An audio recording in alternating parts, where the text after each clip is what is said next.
Oklahoma proven. And this isn't just one plant, this is actually a collection of plants, and that is the junipers.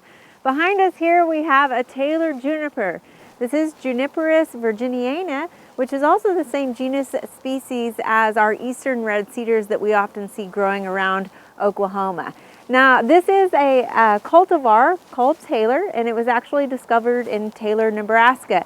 And what really sets it apart from some of the eastern red cedars that we see growing around our state is the fact that this has such a columnar form to it.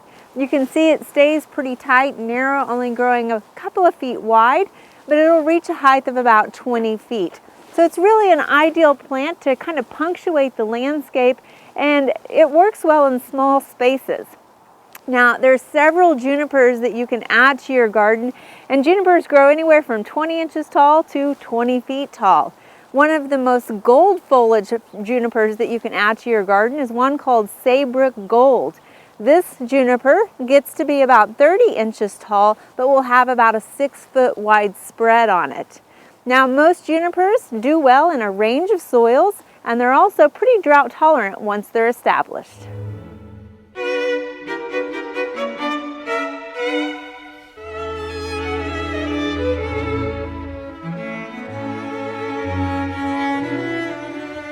We hope you enjoyed this video. It's part of our Oklahoma Gardening YouTube channel. You can also find even more videos on our OK Gardening Classics YouTube channel. And join us on social media for great gardening tips, photos, and discussion.